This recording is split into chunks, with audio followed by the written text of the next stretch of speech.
Bom dia, senhores deputados, deputadas, todos que nos assistem pela TV Alep e YouTube. Vamos fazer a abertura e o início da sessão. Havendo número regimental, declaro aberta a 44ª reunião ordinária da 4ª Sessão Legislativa Ordinária da 19ª Legislatura, em 3 de agosto de 2022, realizada pelo Sistema de Deliberação Remota. Convido o deputado José Queiroz, do PDT, para ocupar a 2ª secretaria e proceder à leitura das atas.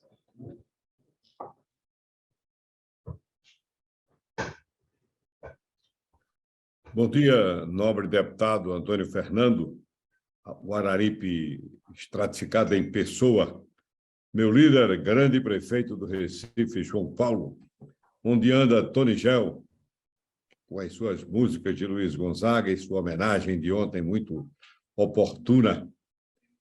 E quem é que está mais? Meus grandes auxiliares técnicos aí que dão um verdadeiro show, né, nessa assessoria nossa. Vamos à leitura das atas, senhor presidente. Ata da 43ª reunião plenária ordinária da 4ª Sessão Legislativa Ordinária da 19ª Legislatura, realizada em 2 de agosto de 2022 pelo Sistema de Deliberação Remota.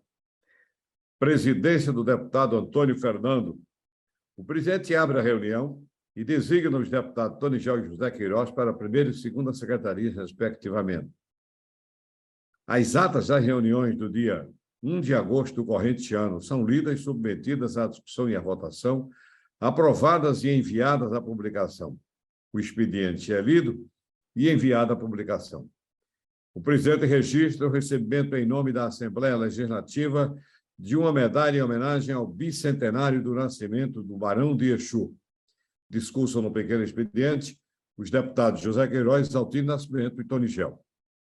Na ordem do dia, são aprovados em primeira discussão substitutivo número 1 aos projetos número 2.915, 3.345, bem como os projetos 2069, 2.258, 2.786, 891, 911, 230, 3.233, 241, 303, 404 e 409. É aprovado em discussão única o projeto de resolução 3.480. O presidente encerra a presente reunião e convoca a seguinte em caráter solene para terça-feira, dia 2 de agosto, às 18 horas, a ser realizada no auditório Senador Sérgio Guerra. A outra ata, senhor presidente, para leitura. Ata da 25ª reunião plenária solene da 4ª Sessão Legislativa Ordinária da 19ª Legislatura, realizada em 2 de agosto de 2022. Presidência do deputado Lucas Ramos. Inicia-se a solenidade de entrega do título honorífico de cidadão pernambucano ao senhor Ricardo Antônio Cavalcante Araújo, iniciativa do deputado Valdemar Borges. Compõe-se a mesa dos trabalhos. O presidente abre a reunião. Ouve-se o hino nacional. Discurso ao deputado Valdemar Borges e o senhor André Campos, presidente da Companhia Pernambucana de Gás e ex-deputado colega nosso da Assembleia Legislativa. São entregues o título honorífico de cidadão pernambucano e uma maquete do Museu Palácio Joaquim Nabuco ao agraciado, que discursa em agradecimento. Registram-se mensagens e presença. Ouve-se o hino do Estado. O presidente tece considerações finais, encerra a presente reunião e convoca a seguinte em caráter ordinário para quarta-feira, dia 3 de agosto, às 10 horas, a ser realizada pelo Sistema de Deliberação Remota. Era só, senhor presidente. Muito obrigado, deputado Zé Queiroz. Em discussão às atas, não havendo quem queira discutir, em votação, atas aprovadas. Convido o deputado João Paulo, do PT, para ocupar a 1ª secretaria e proceder à leitura do expediente. Prezado presidente Antônio Fernando, presidente desse trabalho, de uma elegância ímpar, do nosso querido atuante, a voz do Agreste para o mundo, deputado Zé Queiroz, À esquerda aqui, só geográfica, o deputado Tony Gel, companheiro e amigo aí do parlamento, do Fábio aí, oculto aí, mas sempre um grande funcionário com a equipe toda. Presidente, hoje não há expediente a ser lido. Ok, deputado João Paulo, muito obrigado aí, Belar. Vamos dar início ao pequeno expediente. E o primeiro inscrito é o deputado José Queiroz, do PDT, aí grande deputado de Caruaru. Senhor presidente Antônio Fernando, neste período legislativo, observa-se, evidentemente, que as ocupações com eleição absorvem os nossos companheiros parlamentares e quase não há quem esteja a discursar. Continuam cuidando efetivamente das atividades legislativas, burocráticas, principalmente, para que elas prossigam normalmente, e hoje só aparecemos eu e o deputado João Paulo para falar. Ontem fomos agraciados com o belíssimo discurso do deputado Tony Gel sobre Luiz Gonzaga. Para completar a tríade de pessoas que falaram ontem, não é? Pois bem, a gente vai ocupando esse espaço e refletindo o momento que nós estamos vivendo, momento eleitoral. E o momento eleitoral nos convoca à reflexão das grandes responsabilidades que os homens públicos têm com este país. Evidentemente, nós sabemos que nem tudo sai conforme a receita manda. E, lógico, a gente vê proposições que não são compatíveis com a democracia, não batem com os verdadeiros anseios do povo brasileiro, mas, de todo jeito, a gente tem que partir para a disputa, destacar o que está acontecendo e, naturalmente, procurar fazer com que a população esteja filiada a todos os melhores sentimentos do resultado eleitoral. É evidente que a expectativa é grande. Já ontem falávamos a respeito desse assunto. E, nessa expectativa, o povo brasileiro vai ter que apresentar, com a sua decisão, lições para nós políticos, para que aprendamos mais, para que aumentemos as responsabilidades e, naturalmente, possamos sonhar com um Brasil diferente do que nós vivemos. E quando a gente fala em Brasil diferente, senhor presidente, chocou-me profundamente o número de mortes de crianças e de mulheres mais recentemente.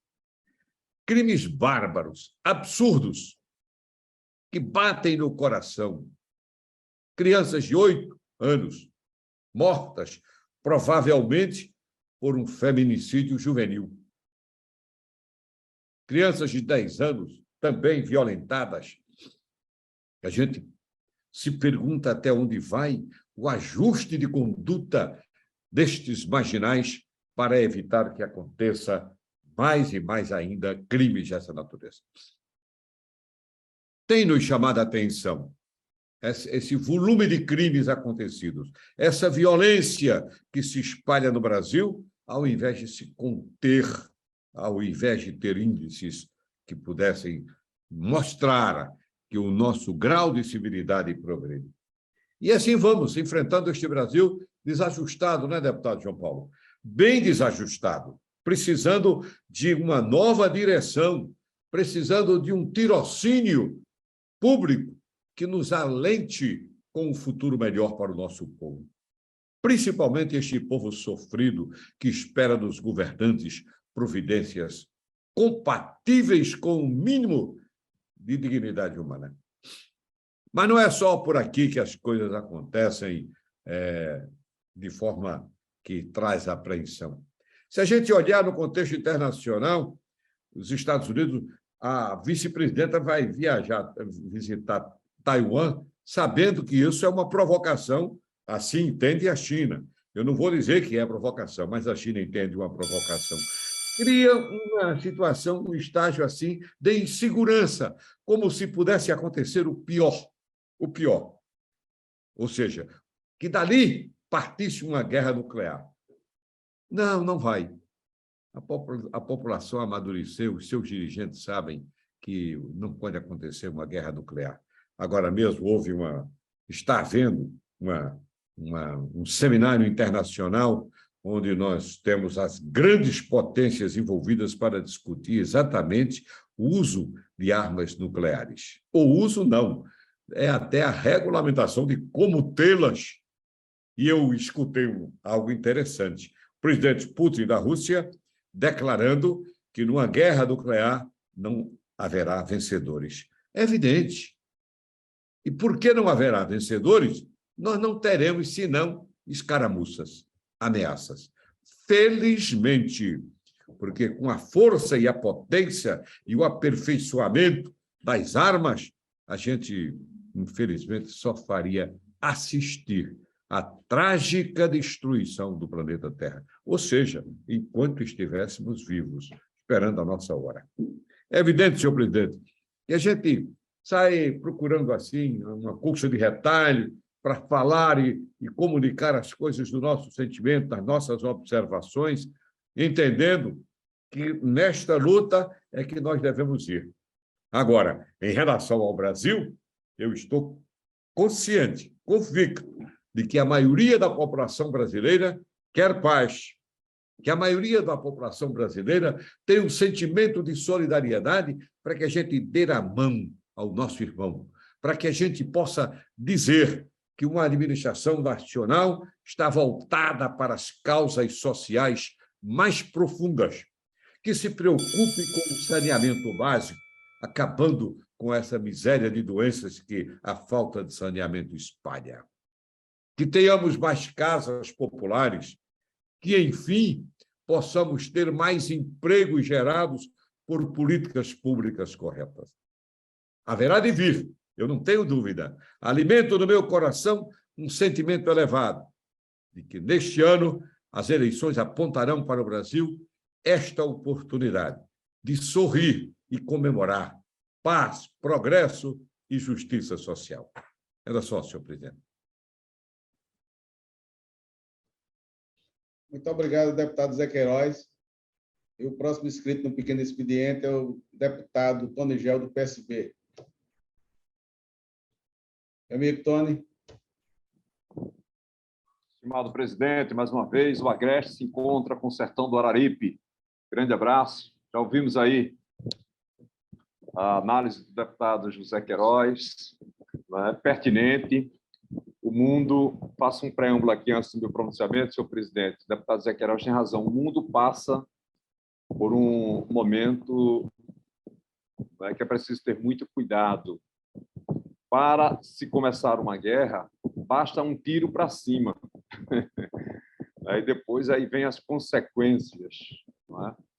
Mas as turbulências aí estão, do ponto de vista das emoções, dos continentes, aquela questão do leste europeu, ali, Rússia, Ucrânia, mexendo com o outro lado da OTAN e por aí. A análise do deputado Zé Queiroz é bastante pertinente, provocações de todos os lados. Pólvora, né? Brincadeira com pólvora com um pavio aceso. Isso não é recomendável. Mas pertinente, pronunciamento do deputado José Queiroz. O meu pronunciamento hoje, senhor presidente, é no sentido do que vai acontecer na tarde de hoje, no Supremo Tribunal Federal. O início de uma discussão que interessa ao Brasil como um todo, aos gestores públicos e ex-gestores, à classe política de um modo geral, interessa ao judiciário, por que não dizer, para que haja a produção da boa justiça, Como nós sabemos, senhor presidente,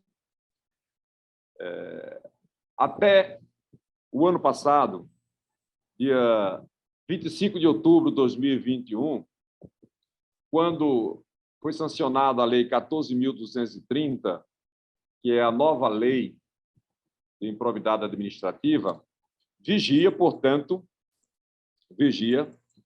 a Lei 8429, de 2 de outubro de 1992, a chamada LIA, Lei de Improbidade Administrativa. Uma lei que, ao nosso ver, senhor presidente, foi pessimamente interpretada várias vezes em vários níveis da justiça brasileira. Pessimamente interpretada, porque confundiam equívocos, interpretações das leis, culpa com dolo. Uma coisa é equívoco, uma coisa é interpretar a lei de uma forma ou de outra, culpa ou dolo. E aí, muito fácil jogar no lixo a história de um gestor, a história de um homem público. Facilmente oferecer a denúncia por conta da interpretação de uma lei, por conta de um equívoco, uma culpa, né? E muitas vezes, sem observar o que nós podemos dizer, o que é delegação do serviço público. Vou dar um exemplo que eu fui prefeito. Zé Queiroz foi prefeito. João Paulo foi prefeito. Há uma delegação para o secretário, né?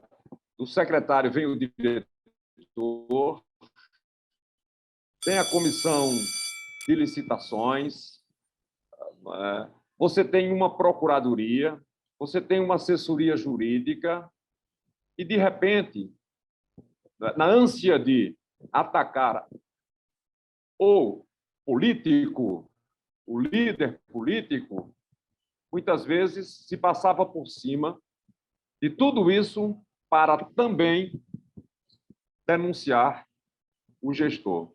Imagine um presidente da República responder por um ato falho de um seu nomeado lá no norte do país, na cidadezinha lá no norte.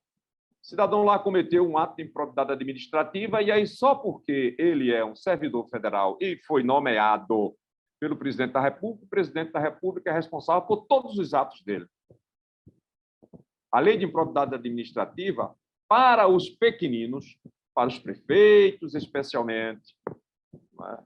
Para os prefeitos especialmente, ela agia dessa forma. O Ministério Público, como fiscal da lei, envolvia todo mundo.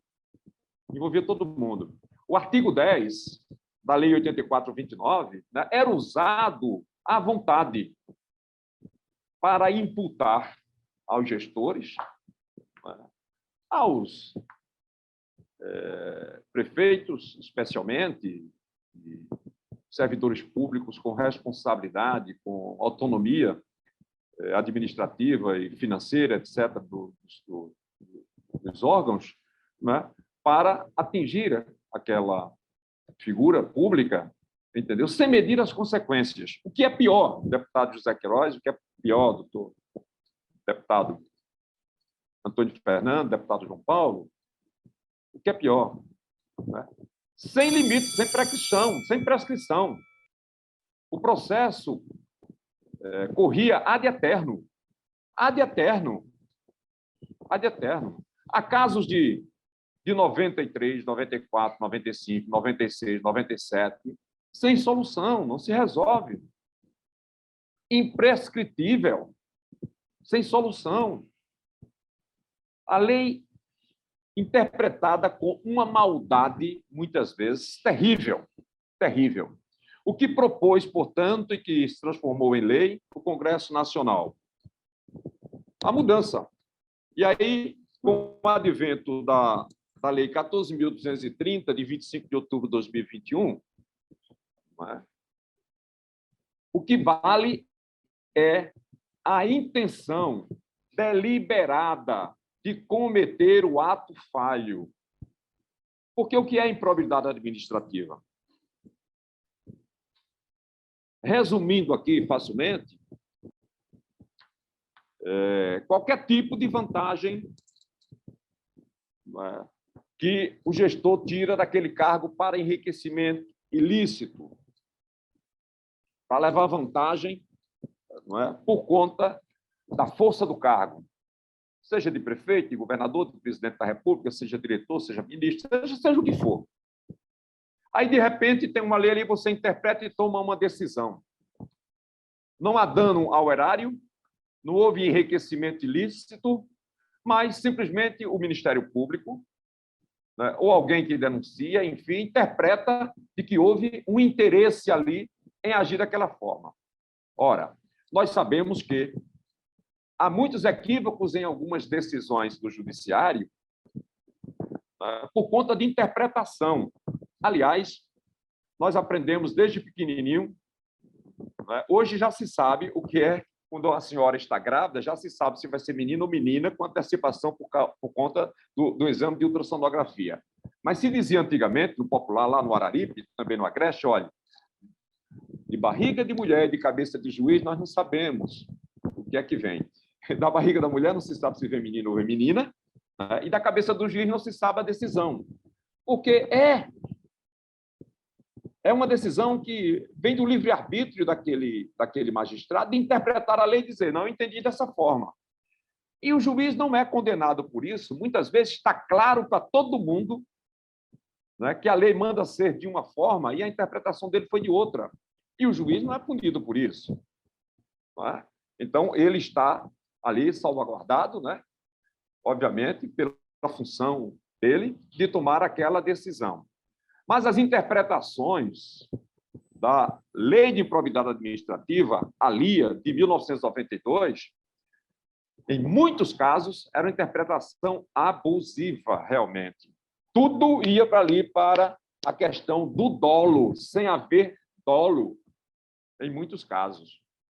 Claramente, o gestor ele não teve a intenção deliberada de tirar proveito daquela situação, de enriquecer, não houve dano ao erário, de tirar proveito para enriquecimento ilícito, enfim, para uma série de coisas que está lá na lei, eu não vou aqui estar detalhando o que diz a lei.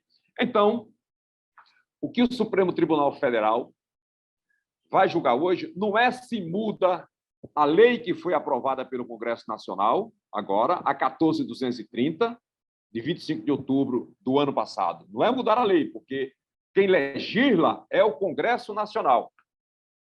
Quem legisla é o Congresso Nacional. Não vai mudar a lei, mas vai definir, porque há muitos casos, né, nos vários tribunais deste país, quer na Justiça Comum, quer na Justiça Federal, há muitos casos já julgados. Muitos casos já julgados. E alguns na pendência, outros aguardando, evidentemente, não é, qual vai ser o entendimento do Supremo Tribunal. Então, o Supremo Tribunal Federal começará a julgar, na tarde de hoje, se haverá retroatividade ou não. Ou seja, o que foi aprovado, que está na Lei 14.230, se retroage a questão da prescrição intercorrente e outras questões. A questão, por exemplo, só é improbidade administrativa, que já deveria ter sido interpretado assim. Se só com dolo é que é improbidade administrativa, porque é assim que deve ser. O espírito da lei é este. Houve dolo, houve a vontade deliberada de fazer aquilo. Conscientemente, o gestor, ele quis fazer daquela forma para tirar proveito, para beneficiar A ou B, para enriquecer ilicitamente. É disso que trata a lei de improbidade administrativa. A de 1992, ela já era clara. As interpretações é que realmente deixavam a desejar. Então, o Supremo vai decidir isso. Não, só com dolo.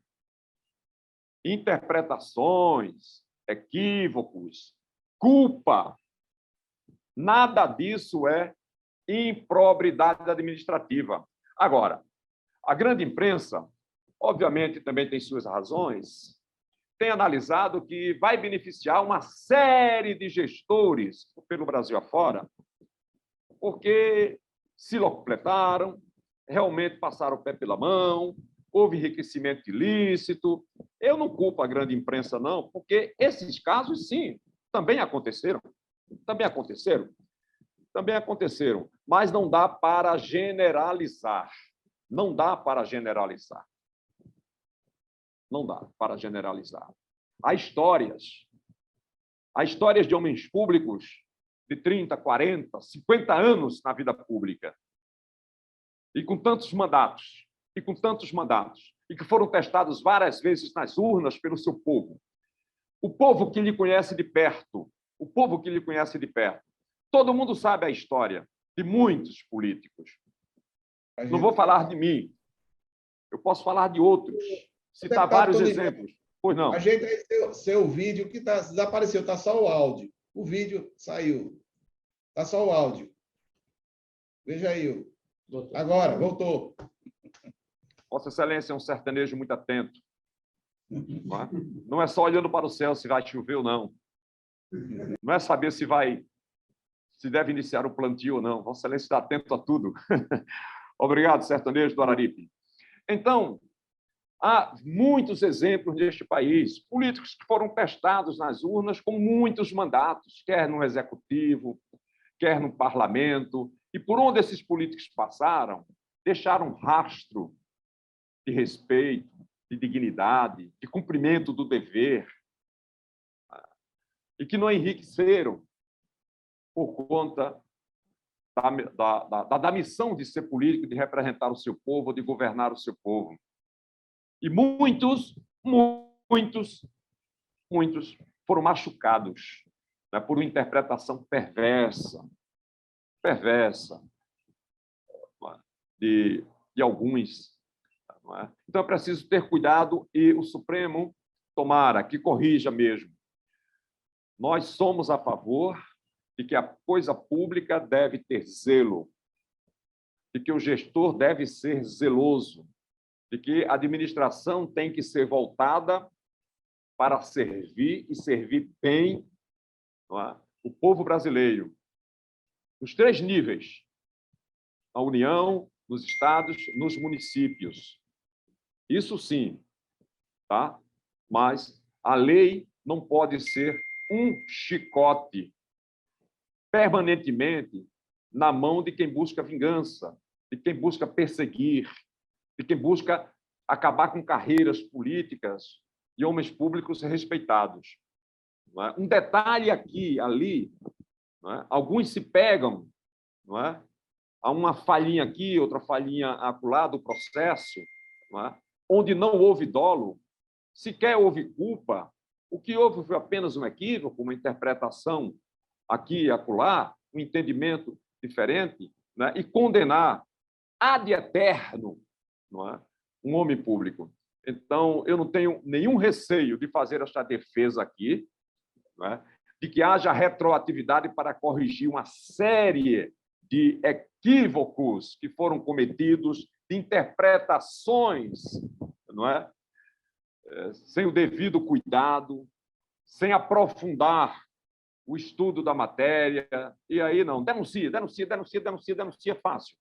Ora, vamos lá, denuncia de acordo com o artigo 10 da lei, e pronto. E aí que aquela pessoa se defenda e tal, e que muitas vezes tenha que buscar documentos 10 anos depois, 15 anos depois, não é, que passou pela gestão. Então, senhor presidente, que o Supremo Tribunal Federal possa aprovar a retroatividade, né, definindo, portanto, com clareza o que é improbidade administrativa e o que não é improbidade administrativa. É isso que nós defendemos. Grande abraço, agradeço Vossa Excelência pela atenção, pelo carinho, pela generosidade do tempo. Também me alonguei, porque me parece que não há mais nenhum orador depois de mim. E se Vossa Excelência está aí, né, tão paciente, mais do que já é paciente, é porque realmente creio que talvez não haja mais nenhum orador inscrito depois de mim. Muito obrigado, bom dia a todos. Obrigado, deputado Tonigel. E parabéns pelo seu pronunciamento. Não tendo mais ninguém inscrito no pequeno expediente, vamos encerrar e começar agora o grande expediente. Está inscrito o deputado João Paulo, do PT.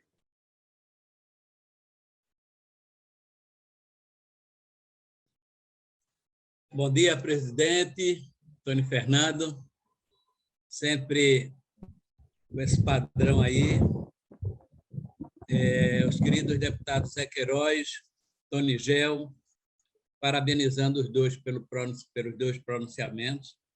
Acho que tem que ser, muitas coisas têm que serem revistas mesmo em relação ao gestor. Não é uma situação fácil, não é? Para quem deixa uma gestão. Muitas vezes quem o sucede não tem o devido zelo com as documentações. Você deixa obras, como falou o deputado Zé Queiroz, em execução, mas você também responde pelas obras e você também tem que responder por qualquer convênio federal que você assine. Mesmo que você não tenha nenhuma ingerência sobre ele, você responde sobre ele, né? Acho que foi importante o pronunciamento do deputado Tonigel, fazendo uma reflexão do mundo, do poder para quem está à frente de uma gestão, principalmente a gestão municipal, principalmente nós estamos falando aqui de Recife, de Caruaru, mas imagine nas pequenas cidades do interior, onde a dificuldade de ter um corpo técnico qualificado, com salários altos, é muito difícil, né? Então, é uma situação que tem que ser revista. E quanto ao pronunciamento de Zé Queiroz, eu acho que é muito importante, acho que está muito perto do fim, porque nós vamos eleger o nosso presidente Lula, vamos botar ordem nesse Brasil, nosso deputado Zé Queiroz, vamos tirar o povo da miséria, da comida, alimentação, emprego, saúde, felicidade, que normalmente o Brasil possa brilhar do ponto de vista no horizonte nacional e internacional.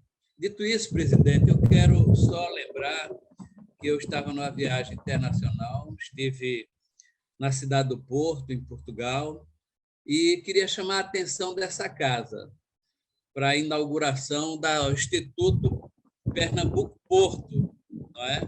É um espaço belíssimo, grandioso, de um terreno cedido pela Universidade Federal, pela Universidade do Porto, onde o Zeferino aqui teve um papel muito importante, e eu fiz questão de ir, nobre deputado Tonigel, porque foi uma obra que eu ajudei muito, porque, inclusive, eu, na condição de prefeito, eu me dediquei muito às relações internacionais, tanto com a China, como com onde nós geminamos a cidade de Guangzhou, uma cidade de 22 milhões de habitantes, uma cidade poderosíssima, onde eu queria, inclusive, levar, não tive mais tempo hábil, mas levar uma obra de Brenan e uma obra de Abelardo da Hora para deixar lá, porque tem uma área muito grande destinada à cidade do Recife lá, nessa grandiosa praça lá em Guangzhou, mas não foi possível. E também lembrar que eu tive a companhia nessa viagem do deputado Clodoaldo Magalhães, né? Uma excelente companhia, muito educado, muito fino, muito zeloso, que participou ativamente. E eu queria lembrar que a importância que é as relações internacionais para essa casa, mas para diversas comissões também. Nós temos um grande espaço, e se não for ocupado por Pernambuco, vai ficar única e exclusivamente na mão dos portugueses, né? Então, é importante que a Comissão de Educação mantenha uma relação, a Comissão das Cidades, a Comissão de Desenvolvimento Econômico. Lá o Porto conseguiu um avanço significativo, a qualidade de vida lá é um espetáculo, né? E acho que podemos continuar mantendo parcerias significativas pelo grande prédio, a grande estrutura que tem lá. Mas, dito isso, presidente, sem muitas delongas, o meu pronunciamento de hoje nessa volta de Portugal, né? Na volta deste recesso parlamentar, gostaria de começar o meu pronunciamento trazendo a lembrança das palavras sempre muito atenciosas do deputado Zé Queiroz, que em diversas oportunidades deu-me o prazer de seus apartes após meus pronunciamentos. Ele sempre gostou de lembrar desse elemento fundamental da atividade parlamentar, que é documentar para as próximas gerações os pontos de vista, os pronunciamentos, os argumentos, as ideias, os ideais dos representantes do povo aqui nessa casa. Por acreditar na importância desse trabalho, tenho me pronunciado semanalmente sobre assuntos que considero do interesse das pessoas que acompanham o trabalho legislativo e a política do nosso Estado e do Brasil. Mas, além da documentação, há outros sentidos importantes que eu quero destacar. Se ocupei esta tribuna em quase todas as sessões plenárias, foi por entender como fundamental uma democracia representativa, na qual o povo delega sua voz a seus representantes, que discursos parlamentares sejam um momento de exposição de ideias que podem ser ouvidas pelos representados, minimizando, assim, o risco sempre existente de usurpação da vontade popular por seus representantes escolhidos. Se expus o que penso aqui com tanta frequência, foi por entender que um parlamento que, depois de eleito, não fala ou fala pouco, talvez não queira mostrar o que de fato pensa e quem nele confiou, desmerecendo esse gesto extremamente importante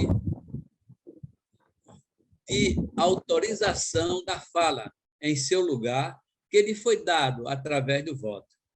Quem não sente o peso dessa responsabilidade não faz jus à atividade parlamentar.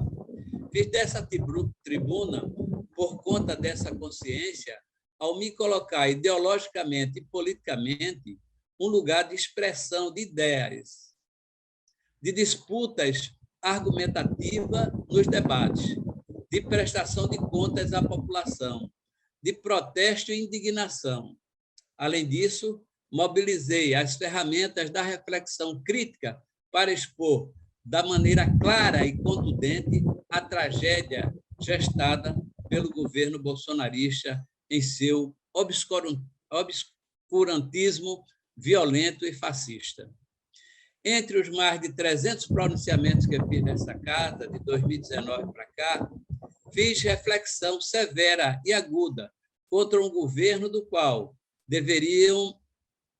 derivam diversos problemas que o país vive atualmente, em áreas como o meio ambiente, a saúde, a educação, os direitos humanos e a cultura. Temos um caso único de presidente que ataca diariamente as instituições e, não satisfeito, anuncia que dará um golpe de Estado em caso de perder a eleição. Na época, 7 de setembro do ano passado, por exemplo, me pronunciei aqui sobre essa ameaça recorrente do presidente, algo que ele hoje paira no ar como sentinela miliciana de seu jogo antidemocrático. Naquele pequeno discurso de setembro, lembrei que o Bolsonaro vivia a fomentar o medo, o ódio, a insegurança e a desconfiança entre os cidadãos. Fiz isso não por afeição às descrições realistas, mas para denunciar um método antigo e eficiente das figuras autoritárias para se sustentar no poder quando estão evidentes sua incompetência e mediocridade para lidar com as liberdades e as instituições democráticas. Naquele comportamento ameaçador do homem que prometia um golpe, eu identifiquei, como identifico agora, um governante despreparado, que grita suas bravatas porque está fraco e impopular, e conta apenas com seu eleitorado mais fundamentalista. Apontei como era, naquela franqueza que tenho gravitado, um enorme perigo. temos na figura de Bolsonaro todos os elementos característicos de um político acuado diante do regime democrático, a quem só restou, como refúgio, a sua própria salvação, a lógica fascista. Só nela ele teria como se manter no poder. Só ela sobrou para ele tentar se safar da prisão ou da morte, como ele mesmo já reconheceu. O quadro não mudou. Desde então, se agravado com a manipulação de crimes e denúncias de corrupção em diversas áreas do governo. Daí minha insistência em sempre voltar à sua figura sinistra do presidente que, espero, sairá de cena em outubro deste ano, sem golpe. Mas, presidente, comento ainda o sentido de minha voz aqui nessa tribuna, nessa recapitulação que julgo importante por entender que nenhuma palavra foi pronunciada no vazio histórico e político. Abordei aqui diversos temas que, em minha ótica e das pessoas com as quais convivo, especialmente de comunidades carentes deste Estado, precisam do constante olhar desta casa e de muitas formas tenho tido. Alguns dos assuntos aqui pronunciados se transformam em audiências públicas, projetos de leis e guiaram nosso mandato em sua relação com as pessoas no entendimento do mundo. Tenho a ousadia de ter a pretensão de que tais pronunciamentos não se esgotam apenas como discurso em si, mas que também se transformam em matéria para a ação de transformar a sociedade. Presidente, nestes quase 4 anos, alguns temas me foram caros, como a fome que agora atinge o país e de maneira avassaladora, a questão da moradia, o desemprego, a Revolução 4.0 e seus impactos tecnológicos, econômicos e sociais, a necessidade de termos a cannabis medicinal com acesso menos caro para os pacientes, a agricultura familiar, hoje negligenciada diante do exportador do agronegócio, o genocídio indígena promovido por Bolsonaro, o racismo estrutural e persistente, a violência contra as mulheres e a população LGBTQIA+, a pandemia e o descaso com o qual foi tratado pelo governo, a situação das pessoas que moram em áreas de risco, sujeitas a perder tudo, inclusive a vida durante as chuvas, as injustiças em geral, o desespero diante de uma economia que afunda, o atraso civilizacional, como programa de governo fascista. Enfim, uma gama de problemas que se agravam com a ascensão do bolsonarismo e de outros que seguiram com ele. Um século que vive grandes progressos e grandes contradições em seus profundos avanços e seus enormes retrocessos. Todos esses temas é a forma como os abordei. São produto sincero de minha posição de parlamentar de esquerda, profundamente antifascista e antirracista, que vê a atual tragédia brasileira e as tentativas de barrar o movimento com retrospectivas populares e democráticas, como expressão de uma classe dominante que ainda ecoa o passado escravagista de 3 séculos do país. Desse tema também, motivo de um pronunciamento nesta casa. No ano passado, procurei resumir este elemento nocivo, poderoso, que faz parte da nossa luta de classe. Nesse discurso, afirmei que nunca teremos sociedade justa e livre enquanto não nos livrarmos do racismo e das desigualdades sociais. Só viveremos numa sociedade mais igual quando tivermos um novo marco civilizatório e um processo concreto de distribuição justa da riqueza produzida pelo nosso povo. Concluindo, presidentes, expostos nesses pronunciamentos desse período legislativo, Então, minha utopia e as razões da minha luta. Gosto do meu trabalho e da convivência com deputadas e deputados desta casa, e estou certo que a atividade parlamentar exercida neste contexto pode contribuir expressivamente para a democracia e a justiça social. Por isso, optei por disputar mais um mandato e espero que no ano que vem, caso o povo de Pernambuco permita a minha permanência na Assembleia Legislativa de Pernambuco, eu possa levar à tribuna, além dos problemas que nos afligem, boas notícias e novos ares políticos, com Lula na presidência, ou seja, sem o pesadelo do fascismo que hoje nos assombra. É isso, senhor presidente, que tenho para essa manhã de hoje. O deputado João Paulo, o deputado José Queiroz, que é uma parte do Vossa Excelência. Pois não, presidente. Deputado João Paulo, foi hábito meu sempre estar atento aos pronunciamentos de Vossa Excelência. Primeiro, pelo grau de responsabilidade, depois, pelo seu compromisso ideológico. Isso faz parte de um processo histórico enriquecedor. Em determinados momentos, eu tive a oportunidade de ir à tribuna da Assembleia, lembrando oportunidades quando, no meu primeiro mandato, imagina, lá atrás, 1979, nós tínhamos grandes debates com pessoas da oposição, ou nós éramos a oposição e eles eram o governo, mas que enriqueciam o parlamento, deputado João Paulo. Deputado Barreto Guimarães, só Vossa Excelência vendo a forma, o conteúdo e a elegância com que ele se havia.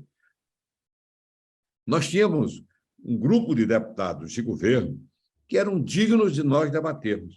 E não falo também na coerência de outros companheiros nossos que estiveram conosco, como Eduardo Pandolfi, Hugo Martins e etc, etc. Então, para nós, é importante esses posicionamentos que assumimos na Assembleia Legislativa, indo aos anais da casa. Vossa Excelência tem por hábito, e é importante, a responsabilidade da maneira de dizer, de ler os seus discursos. Eu não tenho um único discurso nessa legislatura lido. São todos de improviso. Mas ficam o pensamento espontâneo de Zé Queiroz nos anais da casa. O que interessa é isso. Meu compromisso sagrado com a democracia, ideologicamente, Vossa Excelência me conhece, tudo, enfim. Eu digo a Vossa Excelência que é um prazer apartear a Vossa Excelência. Vossa Excelência nos trouxe lições. Vossa Excelência enriqueceu o parlamento pernambucano. E nós estamos lutando para quê? Para voltar. Nós estamos lutando para vencermos as eleições e continuarmos servindo a Pernambuco com absoluta coerência na defesa das causas que mais interessam, que é em favor do povo pernambucano e do povo brasileiro. Eu digo a Vossa Excelência, quando eu digo que estamos lutando para voltar, a situação de Vossa Excelência é um pouco mais cômoda, com coligação, a de deputado Tonigel também. Eu não. Eu estou numa pescaria, só vem peixe, peixinho, piaba. De vez em quando, lá naquela água cristalina, vem um camurim. De vez em quando. E assim eu vou, com as bênçãos de Deus, esperando que continuar ao lado de Vossa Excelência, contribuindo ao lado do deputado Tonigel e de outros companheiros, contribuindo com um parlamento mais digno, um parlamento onde se possa escutar o deputado, um parlamento onde se transmita ao povo o devido respeito pela palavra. A palavra é um negócio muito importante, sagrado. Quando nós pronunciamos, enunciamos o nosso pensamento. E isso tem que ser feito, como Vossa Excelência faz, com a responsabilidade devida, dos compromissos históricos da sua luta nas ruas como operário, depois com o brilhantismo de Vossa Excelência como prefeito, que quando Vossa Excelência defende causas sociais, prova aqui por A mais B, que já fez isso como prefeito. Então, tudo isso é muito importante. E aí me permita, Vossa Excelência, inserir o discurso do deputado Tonigel. Deputado Tonigel, o mal de juízes e promotores, não todos, é vingança.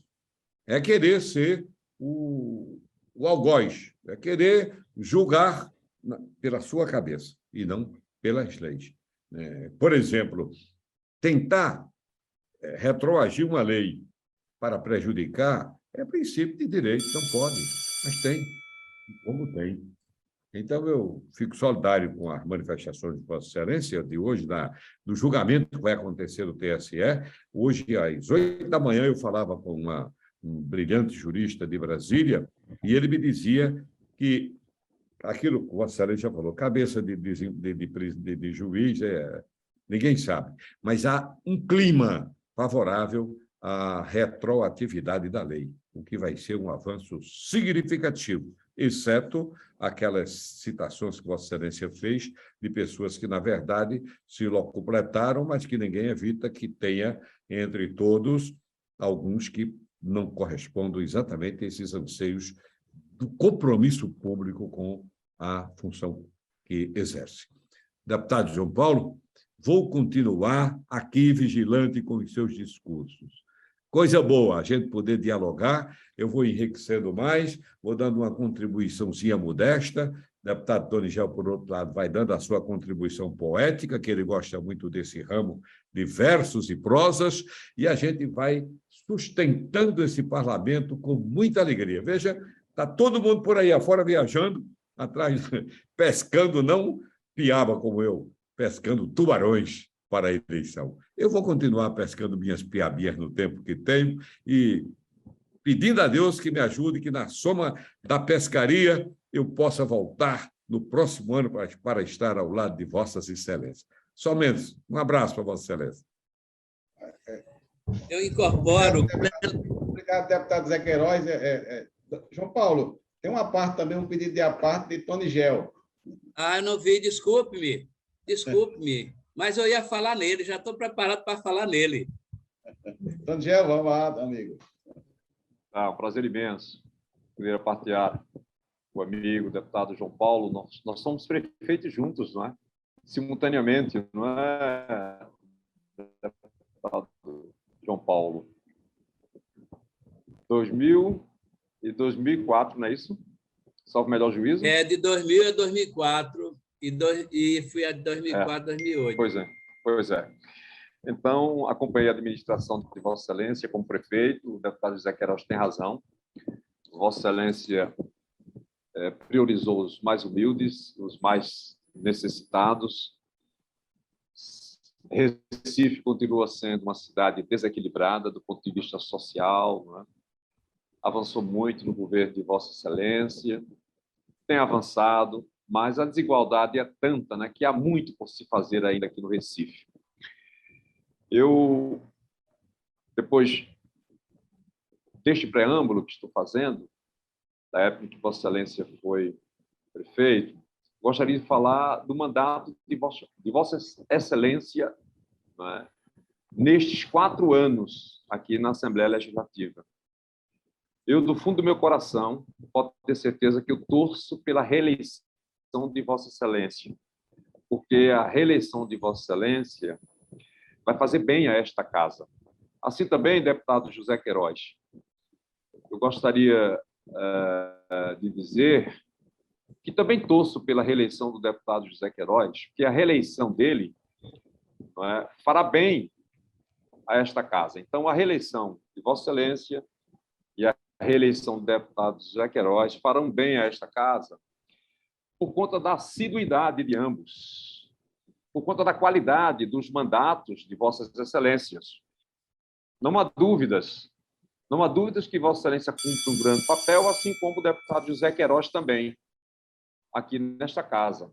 Então, vou repetir, torço pela reeleição de Vossa Excelência, como torço pela reeleição do deputado José Queiroz também. Claro que eu sou concorrente de Vossas Excelências. Eu também tenho que lutar para me reeleger. E se tiver na vontade de Deus, haverei de me reeleger. Mas se não, claro, a vida continua, não é? Eu não sei o que Deus me reserva, tá? Como disse o apóstolo Paulo em uma das suas cartas, salvo melhor juízo, é possível que tenha sido em uma das cartas aos Coríntios, ele disse: Alegremos-nos sempre, regozijemos-nos sempre, não é? Então, nós devemos nos alegrar sempre, não é? Enquanto estivermos aqui neste planeta, vivendo, não é? E cumprindo nossa missão. Não será fácil a nossa luta, nem a minha, nem a sua, nem a do deputado José Queiroz. São 3 lutas muito parecidas para a reeleição.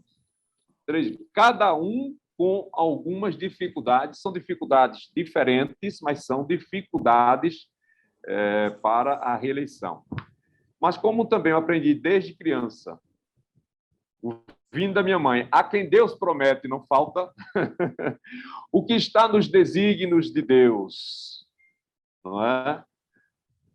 Pode haver atrapalho aqui, atrapalho acolá, mas os desígnios de Deus são cumpridos. Ninguém pode alterar a lei divina, né? Tentar atrapalhar, sim. Né? Criar obstáculos, sim, mas a lei sempre é cumprida. Então, estamos aí nesta luta, nessa batalha. Vou repetir. Vossa Excelência fez um grande mandato, merece ser reeleito. Deputado José Queiroz, outro grande mandato, merece ser reeleito. A fala que eu queria dar aqui é que eu quero reencontrá-los no próximo ano. Mesmo andando devagar, porque já corri depressa. Mas leve esse sorriso, porque já chorei demais. Hoje me sinto mais forte, mais feliz, quem sabe. Levando a certeza de que muito pouco eu sei, ou nada sei. Esses versos são de Almir Sater, numa música que ele disse que, inclusive, foi psicografada, e Renato Teixeira. Né? Almir Sater levou esta música para completar com Renato Teixeira. E ele disse, essa música já estava pronta, eu recebi ela pronta, foi psicografada. Portanto, são versos maravilhosos. Então, que caminhemos devagar, mas sempre, sempre com o olhar no futuro, sempre com a certeza de que o nosso sorriso fará bem ao povo de Pernambuco e a nossa reeleição, se Deus quiser, né, fará bem a esta casa. Muito obrigado, um abraço, deputado João Paulo. Olha, eu quero agradecer também a sempre brilhante intervenção do deputado Tonigel. Tonigel, de que a recíproca é verdadeira. Vossa Excelência tem cumprido um papel extraordinário nessa casa. Eu acompanho Vossa Excelência não só no plenário, mas nas comissões que Vossa Excelência participa. Seu trabalho é de uma qualidade imensa, de grande contribuição, ainda mais com adendo na área cultural e espiritual. Né? Eu acho que são características muito importantes. Vossa Excelência fala, e o deputado Zé Queiroz também, acredito que o mandato de Vossas Excelências é muito importante para Pernambuco, para a qualidade e a essência do parlamento pernambucano, pela ser a voz do nosso povo aqui, né? Seja do instrumento das lutas, seja pelo instrumento das críticas, das cobranças. Né? Agora, acho também, achei Vossa Excelência um pouquinho cartesiano aí, né? na vossa intervenção, porque eu vou muito na dialética nesse sentido. Eu acho que nós trabalhamos, domingo vou falar de nós 4 aqui, que eu gosto muito também da atuação do nosso presidente.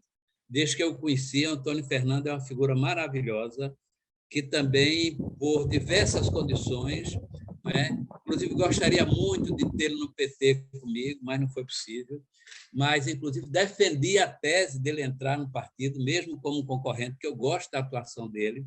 A gente só tem uma pequena divergência que é em relação à usina nuclear, mas isso se supera, sem radioatividade nenhuma. Né? E acho que nós cumprimos o nosso papel como deputados aqui, pela qualidade, pela presença. Agora, tem outros elementos que aí não dependem de nós. Né? Vamos supor a estrutura de campanha. Né?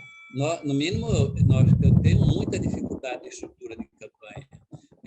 Ataques a bases, né, de candidaturas, fake news, são muitos elementos que, essencialmente, pode modificar um resultado eleitoral. Mas eu espero que, entre outros aí dessa casa, nós quatro possamos continuar dando a grande contribuição para a luta do povo de Pernambuco e para a qualidade do parlamento.